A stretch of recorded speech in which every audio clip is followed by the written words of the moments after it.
ABK Radio, l'interview. Bonjour Christophe Bobionkono. Bonjour à vous et bonjour aux fidèles auditeurs de ABK Radio. Vous portez bien, j'espère, ce matin. On espère bien, par la grâce de Dieu.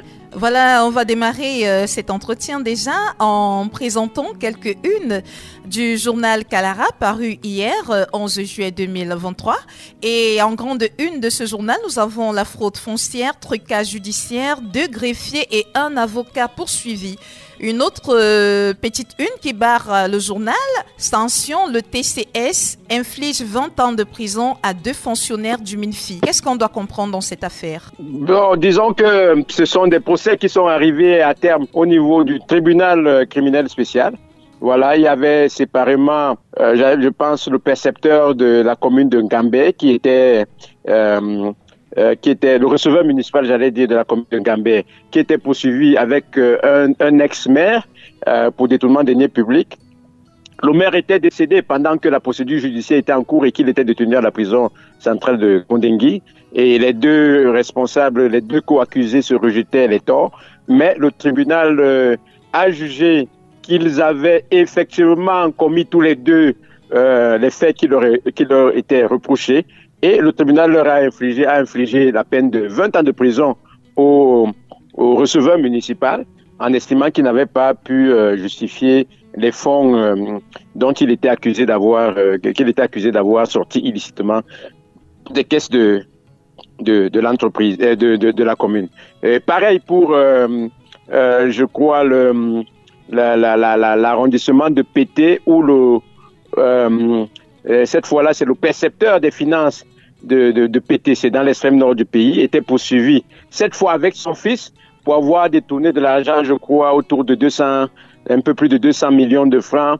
Il était poursuivi en complicité avec son fils d'avoir détourné avec les machines à timbrer, 2 machines à timbrer et tout. Il c'est aussi... il a toujours nié les faits, c'est le trait commun de toutes ces affaires, en expliquant qu'il faisait l'objet d'une cabale du trésorier payeur général de Marois, mais ces arguments n'ont pas convaincu les juges du tribunal criminel spécial qui lui ont aussi infligé 20 ans de prison. Nous faisons le compte rendu de ces affaires pour lesquelles nous avions, qui avaient déjà fait l'objet de compte rendu partiel au début et en cours de procès. Voilà, nous allons nous intéresser à toute autre chose à présent. Cette actualité qui a cristallisé toutes les attentions et qui hier finalement a connu un dénouement. Il s'agit de la fusion ECAM-JICAM. Dans cette fusion, nous avons entendu parler de la fusion absorption et de la fusion création. Entre les 2 terminologies, quelle différence y a-t-il? Disons que la grosse différence qu'il y a, c'est que dans la fusion création, dans la fusion absorption, il y a une entité qui est avalée par une autre. Et si une entité est avalée par autre, l'entité qui est avalée disparaît complètement. Elle disparaît complètement et bon voilà, donc ces adhérents s'adaptent totalement au principe de fonctionnement de l'entité, la plus grosse entité qui a avalé l'autre. Mais dans la fusion création, ces 2 entités mettent en commun leur héritage.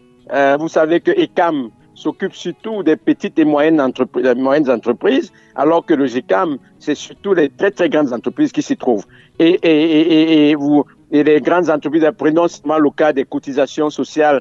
Une petite entreprise ne peut pas cotiser au même niveau qu'une grande entreprise. Par exemple, les problèmes des grandes entreprises ne sont pas les problèmes des petites entreprises. Il y a on pourrait dire des technologies ou bien une intelligence managériale qui a été développée de part et d'autre, aussi bien au JICAM et à ECAM. Et je crois que les principaux acteurs de cette fusion-là souhaitent, en tout cas pour ce qui concerne le président Tawamba et le président Protais Ayama, souhaiteraient que les spécificités liées à la gestion des problèmes des petites entreprises et tout ça, que ces spécificités-là, survivent à la fusion, et de même que les spécificités liées à la gestion, par exemple, des problèmes de grandes entreprises aussi survivent à la fusion. C'est pour cela qu'ils préfèrent donc le terme de fusion-création plutôt que le thème de fusion-absorption qui aurait, j'allais dire, dissolu totalement l'ADN de ECAM. Et il faut savoir que ECAM, pareil, va faire une assemblée générale pour se prononcer sur cette fusion-là. Et donc, ces entités et puis les processus vont se poursuivre par la suite. Voilà, il y a justement ce patrimoine du GICAM qui est un peu plus élevé que celui de ECAM, qui fait justement penser à beaucoup d'adhérents du GICAM qu'ils seraient un peu perdants dans cette affaire. Est-ce qu'on peut parler de fusion-création dans le cas où le patrimoine des deux entités n'ont pas la même valeur? Non, mais bien sûr, c'est une mauvaise approche de la chose, parce qu'à tout moment, on peut avoir un nouvel adhérent. Et est-ce que lorsque vous adhérez aujourd'hui, si une entreprise aujourd'hui adhère au GICAM, elle va rattraper toutes les années de cotisation des autres entreprises qui y sont depuis 50 ans ou depuis 40 ans? Vous comprenez? Donc, c'est un raisonnement qui est tout à fait, qui est un peu bizarre. Et d'ailleurs, c'est un dirigeant parmi les plus éminents de GICAM. Ce sont des gens qui ont occupé des postes éminents au niveau de GICAM, parce que vous devez savoir qu'il y a eu une crise à l'époque où le président Siaka partait de la présidence du GICAM pour avoir quelque peu manipulé selon certains de ses homologues chefs d'entreprise, un peu manipulé sa succession et pour écarter certains prétendants à la présidence du GICAM. Donc, il y avait un courant qui s'était retiré. Même le président Tawamba fait partie de cela. Le président Tawamba fait partie de ceux qui avaient contesté à l'époque la gestion de la succession du président, de l'ancien directeur général des brasseries du Cameroun, Siaka, André, qui est un président emblématique du GICAM. Du GICAM. Mais donc, ces personnes-là ont grandement contribué à constituer le patrimoine actuel du GICAM. Donc, je ne pense pas que ce soit un raisonnement, de mon point de vue. Je suis un modeste chef d'entreprise d'une petite PME. Mais si on est dans la vie associative, quand vous venez vous adhérer, dès que vous êtes en règle, vous bénéficiez de tous les services que l'association peut donner. Et j'allais dire les infrastructures, c'est surtout ça que les gens regardent, sont des infrastructures qui sont là pour durer. Et ceux qui sont là en ce moment, c'est ou bien qui ont été depuis la création, s'ils partent aujourd'hui, ils ne partiraient pas avec même une seule chaise ou un seul crayon du GICAM sous prétexte qu'ils y sont depuis longtemps. Donc c'est un raisonnement qui est un peu limite de mon côté. Voilà, pour revenir à la fusion qui a été actée hier au cours d'une assemblée générale qui s'est déroulée extraordinaire, qui s'est déroulée à huis clos.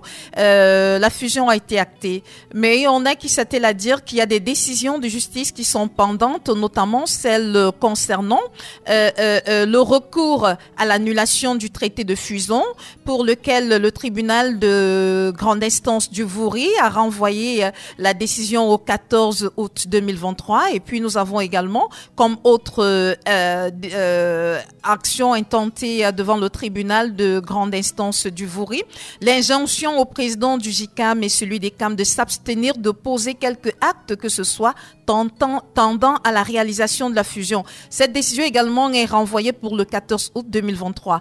Est-ce que si jamais cette décision, une fois qu'elles seront rendues le 14 août 2023, peuvent avoir une incidence, si jamais elles n'étaient pas favorables à la fusion, est-ce qu'elles peuvent avoir une incidence sur l'annulation du processus qui a eu lieu hier?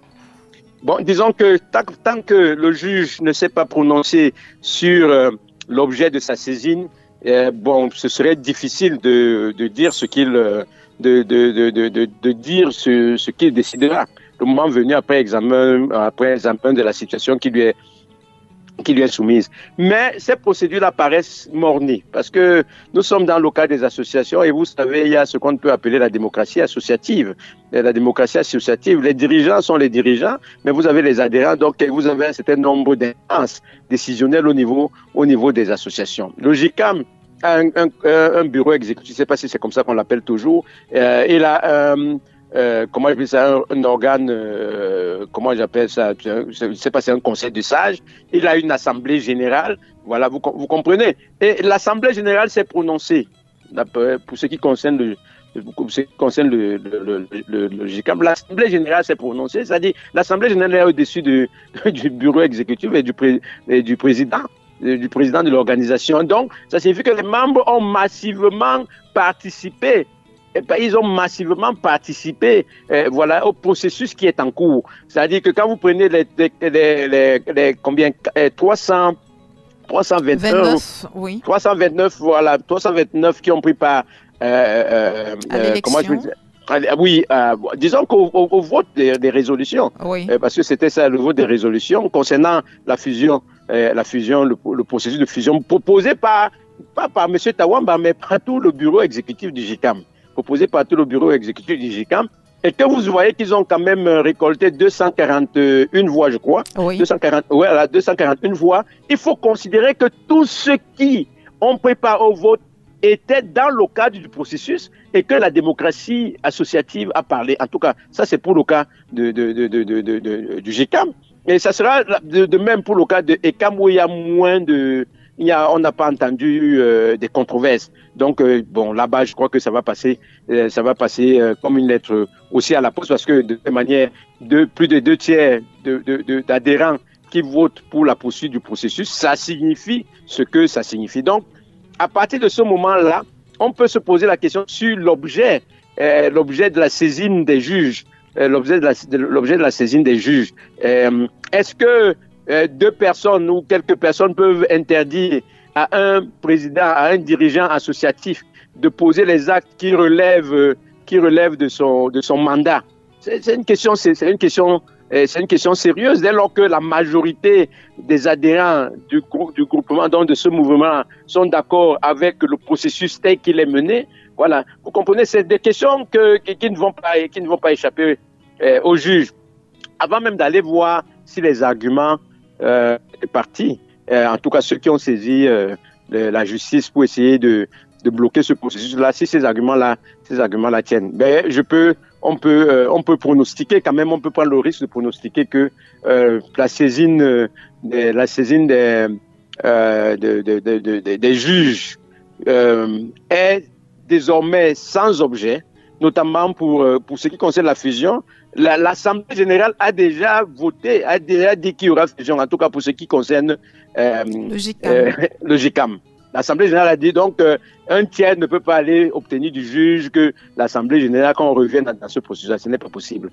C'est pas possible. Bon, mais il faut attendre quand même que ce que le juge dira, parce que voilà, la justice nous a quand même déjà montré qu'elle peut faire des miracles, elle peut être déroutante. Mais la logique voudrait que ces saisines-là soient vidées de leur objet. Voilà, Christophe Bobiokono, vous êtes directeur de publication du journal Kalara. Une autre question pour sortir de cet entretien. En tant que petit chef d'entreprise, comme vous l'avez dit tout à l'heure, vous comptez bien adhérer à cette nouvelle entité qui verra le jour dans les jours prochains, j'imagine. Bon, disons que je dois confesser que je n'ai pas une souche de chef d'entreprise et que j'ai été obligé de créer mon entreprise, on pourrait dire, parce que c'était par nécessité. Et donc, il y a des choses auxquelles je ne suis pas très sensible. Je dois le confesser. C'est une petite faiblesse, mais bon, il faut dire la vérité. Quand c'est le cas, il vaut mieux dire la vérité. Donc, on verra bien. Notre entreprise est en pleine restructuration, en plein repositionnement, vu les problèmes que la presse écrite a dans notre pays, parce qu'il n'y a pas de marché, vous savez très bien qu'il n'y a pas une société de distribution des journaux, et que ça c'est un problème, voilà, c'est un problème structurel très important. Il faudrait se poser la question de savoir si on peut parler d'un marché même de la presse au Cameroun, et ça c'est la responsabilité de l'État, et que ça nous oblige, voilà, à regarder, à faire évoluer le modèle, à voir comment, à travers peut-être la presse en ligne, on pourrait plus toucher des Camerounais qu'on est capable de le faire aujourd'hui. Et dans cette perspective-là, effectivement, nous pensons pouvoir adhérer à tout ce qui peut permettre à une entreprise de s'épanouir.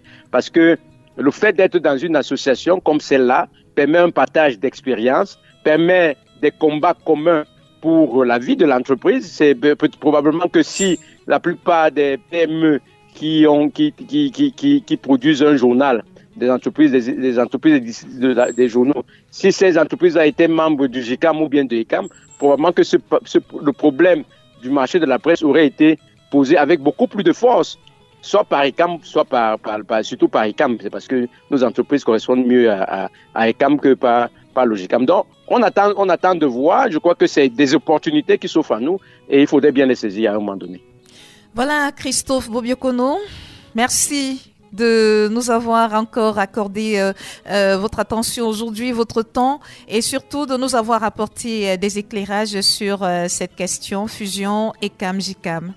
C'est moi qui vous remercie et je remercie vos fidèles auditeurs de consulter, de lire Kalara et de consulter le journal en ligne www.kalaraebdo.com. C'est notre site.